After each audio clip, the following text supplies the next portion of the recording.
Hi, and welcome back to Collinson TV. It's day 2 of Collaborate Marketplace, and we just heard from Jim Spellos, founder of Meeting You, on meeting technology. Our very own Robin Ware, who speaks on social media, has a few more questions for him about how to implement technology into your events. Let's hear what they had to say. Jim, we had a wonderful session this morning, but I personally would like to just hear your point on just being overwhelmed with all of the technology tips that you shared this morning. How can I, as a planner, not feel so overwhelmed? Well, the most important thing, Robin, is to focus on one at a time and be able to try to implement it. If you try to implement everything, guess what's going to happen? You're going to feel overloaded. You're going to feel completely overwhelmed. So take one of the things we talked about.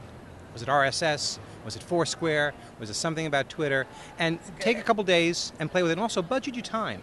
You know, if you take 20 minutes a day to focus on your social media, and that's 20 minutes a day that you're probably returning emails or doing other stuff that isn't as productive. So use that as a time budget and make sure you stick to it every day, and you'll find within a week or two your social profile will really increase. That's great. I love that.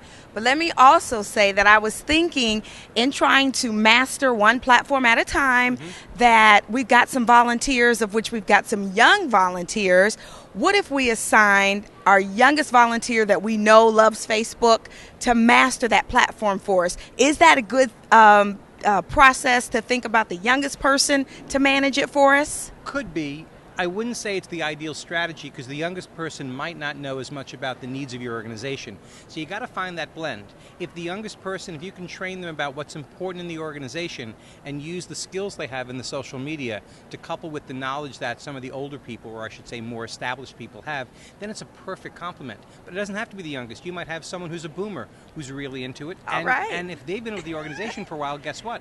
They know the importance of all the information to the association, to the organization, and they might be the right person too. That's great. I like leveraging all the gifts. You bet. And then lastly, I am just sitting here thinking, as a meeting planner, when I'm on site, oftentimes there are things that don't go right. From your experience, what do meeting planners typically miss on site when it comes to technology? Well, I think they don't talk to their audience before they get there to find out what their needs are. I think the biggest mistake they can make is to have a couple of ideas in mind, yet not realize whether that's where the audience is. For example, Foursquare is a great tool, but if your audience isn't into location-based services, it might not be the right tool for the group. Good. So talk to them before. Use the tools. Use your Facebook page, use your blog, use your Twitter feed to find out where they are.